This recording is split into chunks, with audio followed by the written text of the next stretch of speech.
The first thing I noticed was the door. It was summer 2020 and I just needed a place to live. I found a room in the house behind me on Craigslist. When I showed up with my boxes, there was this heavy, intricate, rounded wooden door. They don't make those anymore. It made me wonder. Inside the place had these sweeping views of the bay. My room had a giant tree filling the window. I felt lucky to live there, even for the summer. And then my roommate mentioned it almost in passing. Did you know that Julia Morgan designed this house? I'd heard the name before from my mom. I knew she was a famous local architect, but that was about it. My parents met at Cal, so I've always had this small connection to this city. Berkeley is like a fairy tale to me. Storybook houses nestled into the hills, a world-class public university, side by side with quirky, unpretentious shops and streets. Julia Morgan is woven into what makes it so special. She designed churches, private homes, and university buildings right here. And if you'd asked me at the time, I would have guessed she worked in the 60s. No, my friends. This woman, who was, by the way, literally only 5 feet tall, who broke a crazy list of barriers with a laundry list of firsts to her name, was born in 1872. She left her mark all over California, but especially right here in the Bay.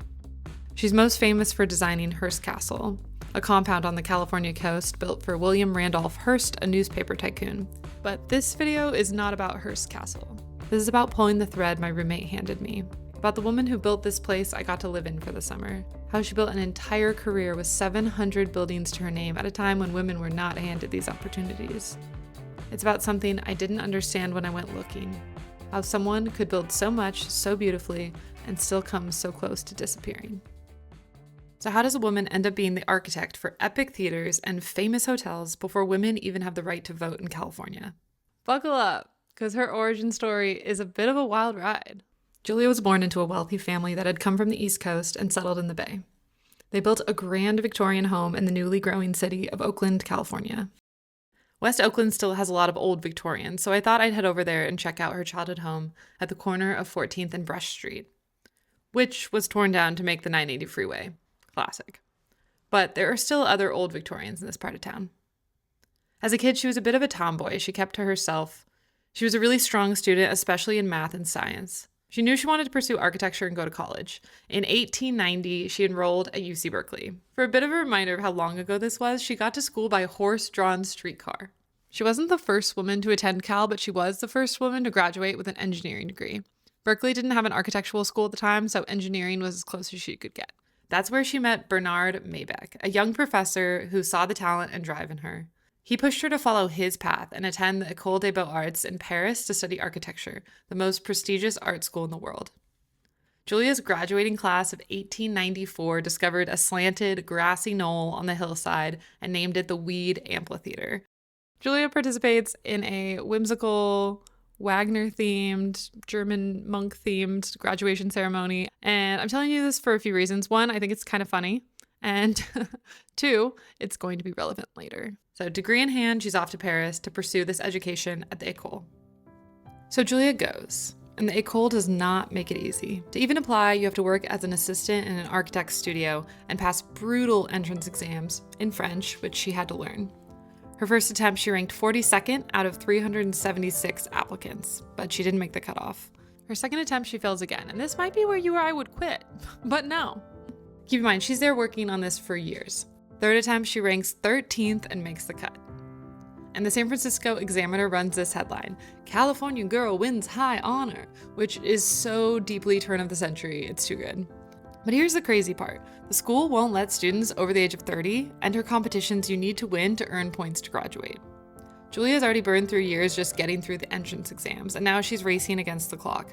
Less than 3 years to win enough points and graduate before turning 30. It should be noted, however, that even getting into this school is an honor in its own right. Her mentor, Bernard Maybeck, he didn't even graduate. And look at him, he's crushing it. She finishes the requirements less than a month before her 30th birthday, and she becomes the first woman ever to earn a certificate from the École des Beaux-Arts. Certificate in hand, she comes back home to the East Bay. She sets up a drafting room in her parents' carriage house. Carriage as in horse and carriage, so basically the garage. Open for business under the supervision of licensed architect John Gallen Howard, who had been chosen to develop the master building plan for UC Berkeley, a competition run by Phoebe Hearst. Through Maybeck, Julia falls into the orbit of Phoebe Hearst, a wealthy philanthropist and suffragist who would become one of Morgan's biggest champions. Now, the first few times I heard the name Phoebe Hearst, I thought, okay, Phoebe Hearst, William Randolph Hearst. Maybe she's like his wife or ex-wife or something. No. She's his mom. And so Julia's work with the Hearsts begins with Phoebe Hearst. And they have this long collaborative relationship, which spurs her relationship to William Randolph Hearst, who's more her age. One of her first projects is the Hearst Mining Building, which is right behind me, because the Hearsts gained their fortune through the mining industry. Quickly following that, Julia is tasked with building a place to house the 1903 Cal graduation. Remember Julia's kind of whimsical graduation? UC Berkeley's like, we're a serious university, we need a serious place to hold graduation. So they decide to build the Greek theater on the hillside site of the Weed Amphitheater, and there's a bit of a time crunch. Julia builds it as the first classical open-air theater in the United States out of reinforced concrete. And people are a bit confused because reinforced concrete is brand new. Julia learned about it in the École, and it was being used in England and France. You pour concrete over steel rods and you get something far stronger than brick or stone or iron. Remember that. It's going to come back later. Rushing to finish it in time, they were able to hold the graduation ceremony at the Greek in May 1903. Teddy freaking Roosevelt gives the commencement address, and the concrete behind the stage is still wet, so Julia hangs colorful banners to hide it. But it's done, and everyone's impressed. And you have to understand, the Greek theater today is legendary. It's a music venue, and every artist I've ever seen play there is so happy to be on that stage. You watch the sun go down over the bay. It's perfect. Next, she goes to Mills College, an all-women's school in Oakland, and builds a 72-foot bell tower. Reinforced concrete again. People go nuts for it.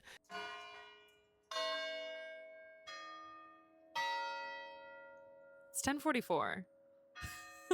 She keeps building more from Phoebe, including Windtune, this dreamlike Gothic revival castle estate up near the Oregon border, designed with Maybeck, among many other projects. In 1904, she sits for the state exam and becomes the first licensed woman architect in California. She takes up office in San Francisco and starts working independently. Now, if you're a local, your ears probably perked up when I said 1904, and that's because it's dangerously close to 1906. And that year is still burned into the memory of modern San Franciscans. Because in 1906, there was a devastating earthquake. It was a 7.8 on the Richter scale, but it wasn't just the shaking, it was the fires afterwards from all the ruptured gas lines that burned the city to the ground. Blocks completely gone. Julia's office in San Francisco, gone. But her architectural books survived, safe at her parents' carriage house across the bay in Oakland. And now the city desperately needs architects to rebuild. Julia gets tapped to rebuild the Fairmont Hotel, the crown jewel on the top of Nob Hill. The Fairmont survived the quakes, but the fires gutted it. It's basically a granite shell, and they want to reopen it in a year. So why pick Morgan? Remember the bell tower at Mills College? 72 feet tall, people went nuts for it. Well, it's still standing. Same with all of her buildings at UC Berkeley. Suddenly, this reinforced concrete idea is starting to look like the future of San Francisco. At the grand reopening of the Fairmont, a reporter gushes about the gorgeous colors of the lobby, what fun she must have had with the loveliest tubes of color in the whole world. Julia's answer, I don't think you understand what I did here. The decorative part was done by a New York firm. My work has been all structural. She didn't like giving interviews. She never wrote a memoir. She had no patience for what she called going around and patting yourself on the back. By now, she's everywhere. The Methodist Chinese Mission School, the Merchant Exchange Building, where she would have her own office for the rest of her career, a new house for her old sorority at UC Berkeley. She was known as a client's architect. She'd sit people down with architectural books in her office and ask them what moved them. She'd work in any style, so a lot of her buildings look wildly different from each other, but I think her signature mark was attention to detail and craftsmanship. She amassed a team of people working under her who would take her drawings and sketches and flesh out the final plans. Her staff would make copies of architectural drawings by taking them up to the roof of the Merchants Exchange Building and laying them out in the sun on some chemically treated paper. And this is where it hits me. Blueprints are cyanotype. That's how they're made. I never got that until just now. And then there's St. John's Presbyterian Church, which is one of my favorite projects. Not to be confused with the current St. John Presbyterian Church, which is 2 doors down, and I spent yesterday filming over there because I got confused. This is it. This is what Julia Morgan designed, and it is now a theater. Built on a budget of just about nothing, $2 a square foot. People said it couldn't be done. Being pragmatic, Morgan leaned into it. She paneled the whole building inside and out in natural redwood, the cheapest, most available wood at the time. She left the ceiling beams and supports exposed and let the nuts and bolts be part of the design. Then she set high clerestory windows above the roofline so daylight poured in from every direction. She even shaped the acoustics so the pastor could be heard from anywhere in the room. I personally think it's one of her most beautiful works and illustrates who she was as an architect. And this is one of my favorite parts of her career. So many of her clients were women, independently wealthy women, working women, suffragists. They wanted their own spaces, clubhouses, hospitals, and orphanages. The women's movement brought her a national chain of YWCAs to build. You know, like YMCAs, but for the W's. Safe, cheap, temporary housing for young women pouring into the cities for low-wage factory jobs. Close to the end of her life, Phoebe Hearst donates 30 acres of Monterey coastline to the YWCA, and Julia builds a Silomar, a conference center on the sea. Then in 1919, Phoebe dies of the Spanish influenza, and William Randolph Hearst inherits her fortune. He's now one of the richest men in America, and he wants somewhere to show off his art collection. He tells Morgan, "I'm building a museum at San Simeon. I'm not building a residence." That kicks off a 30-year partnership. She's driving down from the Bay nearly every weekend to work on this project that never stops growing. The place he called the ranch, that the world now calls Hearst Castle. But that's its own story. But what matters here is her role. She made his wild vision buildable. The back and forth, the 30-year collaboration. Then the Depression hits and the work at San Simeon slows. Hearst money tightens, but Julia never stops working in the Bay. The Berkeley Women's City Club, other YWCAs, the Chapel of the Chimes. She rebuilds Wyntoun, which had burned down in 1929. That Gothic castle she built for the Hearsts. Side note, I'm kind of obsessed with Wyntoun. I love the deep, dark woods of Northern California as a backdrop. It looks like something out of Snow White. One of the houses was literally called the Sleeping Beauty House. And you can't visit it.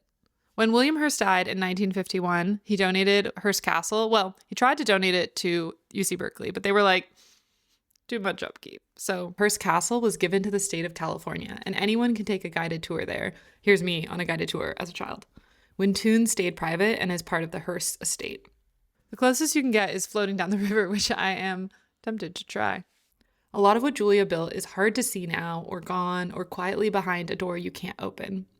The same year that Hearst died, Morgan, at 79 years old, closes up her office in the Merchants Exchange building that she's held since 1907. She told one of her last employees that the styles were changing and she didn't care for where they were going. The international style, those plain lines, all that chrome. She'd work in any style: Greek, Roman, Italian, Spanish, mission, the woodsy arts and crafts she loved, but not that. So what's left of Julia Morgan's legacy, and why do many of my friends who went to Cal not know her name? The thing she's most famous for, Hearst Castle, might have contributed to her being forgotten. Because the story of San Simeon was never told as her story, it was always his. In 1957, Life magazine ran a 14-page cover story on Hearst Castle. 14 pages, photo after photo of the buildings and the pools and the rooms that she built, and not one mention of the name Julia Morgan. In 1941, Orson Welles makes the film Citizen Kane, which is still known as one of the greatest films of all time. I didn't know it was about William Randolph Hearst until this research, and I have not seen it, but it's on my list. The man at the center of it, this larger-than-life newspaper tycoon alone in his hilltop castle, is based on William Randolph Hearst, on San Simeon, and it does not paint him kindly. So in the years after both Hearst and Julia died, that castle on the hill became cultural shorthand for excess, for ego, for one powerful man. Joan Didion, one of the sharpest social critics California ever produced, calls Julia immensely eclectic and adaptable to a fault. She would construct whatever fantasy a client seemed to require, which is perhaps the only distinctively female aspect of her career. This is referencing what we discussed earlier about Julia being a client's architect, and many of her works looking vastly different from each other. I personally think guiding your clients to discover their own personal taste and not letting your own style or ego overpower that could be a uniquely feminine trait as well. And look, I understand where a lot of the criticism comes from. Julia spent a big part of her career tangled up with the ultra-wealthy, building over-the-top mansions for the richest people in America. I get why that leaves a bad taste, especially today. But still, after reading a few biographies and learning everything I could about her life, that's not what I was left with. The person who comes off those pages was just humble, relentlessly hardworking, and entirely devoted to her craft. She didn't care much for fame or for money, and she was genuinely good to the people who worked for her. Her work impacted Berkeley, the East Bay, all of California, and we almost forgot about her. I think her childhood home in Oakland, where she lived most of her life and had her first architectural office in the carriage house, should be a museum, but it's gone now. We ran a freeway through it. Many of her buildings have since been destroyed, rebuilt, or are privately owned and not visible to the public. At the close of her career, she mailed a postcard to every client asking if they wanted their drawings back. Morgan returned the plans to anyone who replied. She kept a handful of sketches for herself and burned the rest. Burning it all took an entire day. Blueprint after rolled blueprint fed into the furnace of the Merchant Exchange building. Why did she do that? I think maybe because she was a quiet, private, observant person. And she knew that we're all the heroes of our own stories anyways. We're all just focused on our own fleeting life experiences. My summer in the house she built, my parents' time in college at Cal, tourists reveling in the magic of the Fairmont Hotel at Christmas. The setting for those stories are her buildings, and she knew that. These buildings will live on whether or not people care who built them. And then there will come people who do care, like you.